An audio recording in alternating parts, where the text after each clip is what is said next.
friends. So today I learned something interesting.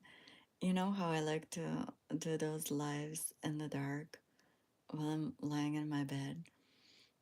And some of you are like, show your face. Why is it dark? The screen is dark. It's on purpose. And the reason, to be honest, is because I do it because that's how I feel it. And for me, it helps to be in the dark because my thought flows better. And that's when everything comes, in a sense. So I never thought that much about it. I did the thing that seemed natural to do. And I've been doing it because it's easy, it's natural, it makes sense to me. And even though for other people it can be confusing,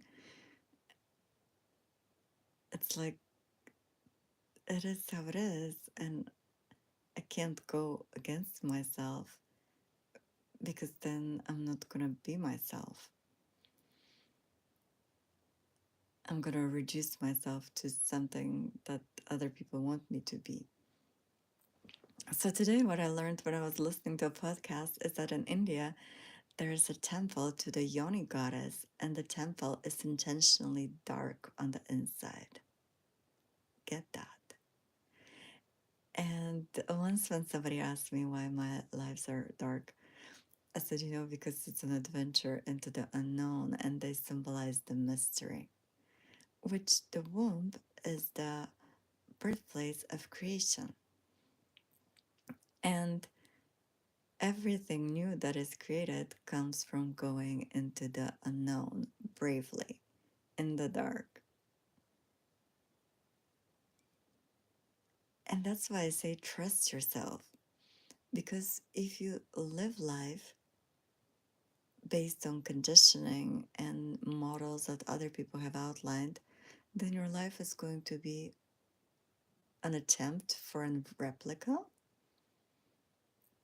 Whereas if you trust yourself and follow your heart and your soul and your intuition, you are going to be walking into the unknown a lot by yourself, scared. But when you learn to trust yourself, at one point you look back and you can see, oh, I see now how this makes sense and that makes sense. And a lot of the times when you're doing it, you don't know why you're doing it, what will come out of it, will anything come out of it. Um, it could be totally opposite to what everybody else is doing. But the thing is that if you feel very strongly inside of yourself the creative impulse and that desire that you need to do a certain thing in a certain way, you have to cave in and do it because this is the way your soul grows, and that's how your soul leads you to your deepest destiny, your biggest desire, the thing that you came to accomplish in this lifetime. And it's almost like we leave breadcrumbs for ourselves, and other people's art a lot of times serves as roadmaps and ways to remember. But it's very important to really have that trust built in and to know that you know, and you don't know how and why, but you just know, and you do, and you know, and you do. And this to me is to live a life in surrender and to be divinely guided. And when you are not afraid to go into that unknown, when you're not afraid to constantly renew yourself, that's when you're truly alive. And when we talk about the suppression of the feminine energy and the rise of the divine feminine, this is what we're talking about.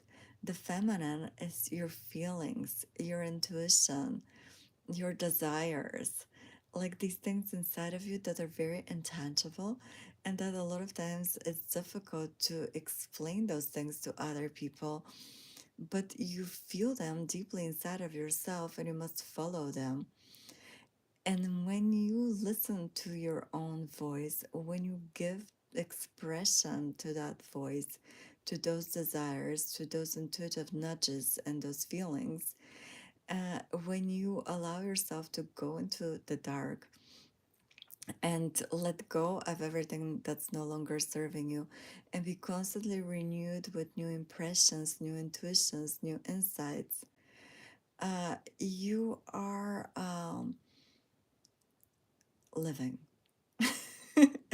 in harmony with both your masculine and your feminine energy, in harmony with your divinity and your human self, in harmony with your earthly and your cosmic origins. And you know that you're on the right path because a lot of times the path disappears and you're left there in the dark in the unknown, and you're like, which way do I go? Which way do I go? And that's when we learn to be still, to be patient, and get deeper into sensing. Because everything that has been known, all of a sudden it's gone. And you have nothing to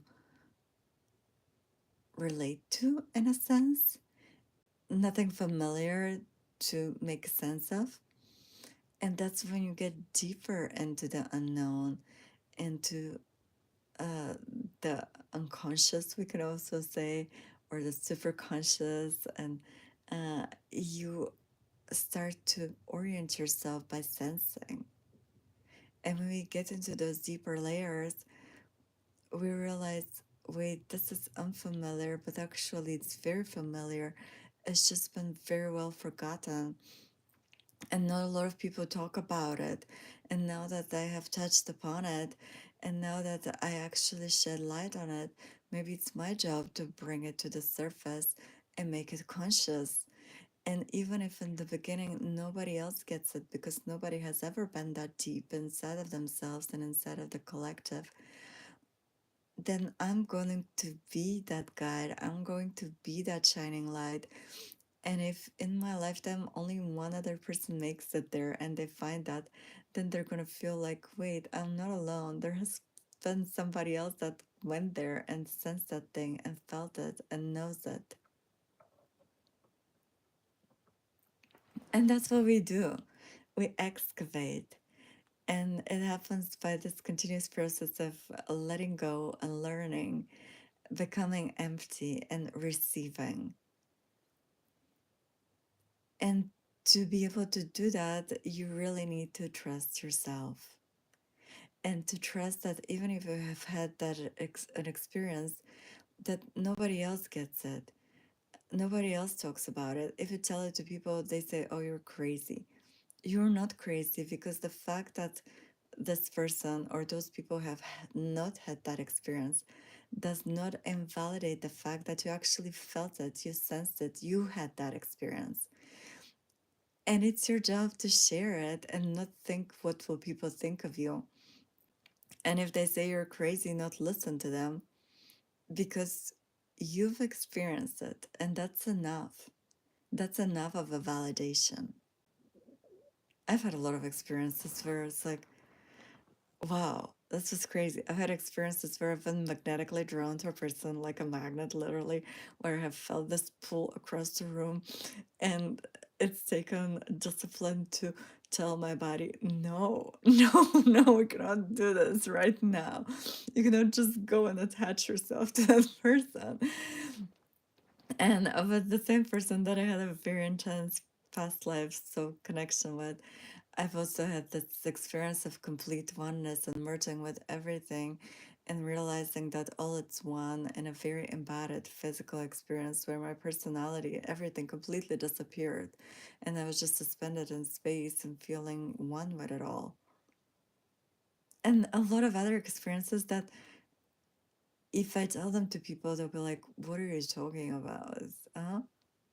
But I've had those experiences. They're consolidated in me, and I know that they're real because I've experienced them. And thanks, Tony, for the validation. But yeah, that's why I'm posting this, so we can validate each other by learning to validate ourselves. And that's when we approach life and everything with curiosity instead of judgment. We allow this space and this openness to exist. where we can share our personal experiences and feel seen, heard, and validated just because why not? And it happens when we do it for ourselves first and say, you know what, I have had that experience and it's true. And when you validate yourself and when you listen to your intuition and follow it, you begin to trust yourself more and more. And you begin to have even more of these magical, mystical experiences that are hard to explain. And then you decide whether you put them in words, whether you do poetry or write a book, or you imbue them in your art in some way. And sometimes you can't even make sense of them. Sometimes you experience them and they're there. But then later on, you go back and you see how they will connect. And it's like, wow, this is so magical. And I'm glad that I followed, and I'm glad that I listened. And I'm glad that sometimes when I didn't feel it's safe to share, I didn't share with people that wouldn't have been able to hold that for me. And then also I'm glad that I shared with the people that opened the door for them to believe that this is possible, or that was a way for them to be like, oh wow, me too. And it's really amazing how the more we do that, the braver we get. And all of a sudden, it's like, you know what? I'm just going to live my life. I'm going to speak my truth. And that's that. And if it makes people uncomfortable, if it brings their shadows to light, if it shows them, oh wow, there's so much more that's possible out there, then so be it, because I'm not here to live a dull, monotonous life. I'm not here to repeat everything that has been done before. I'm here to forge my own path, to live creatively and be the artist of my own life, and open myself to the experiences that are mine to have and live them fully and be even more sensual and sensitive and ecstatic and aligned and magnetic and magical and alive.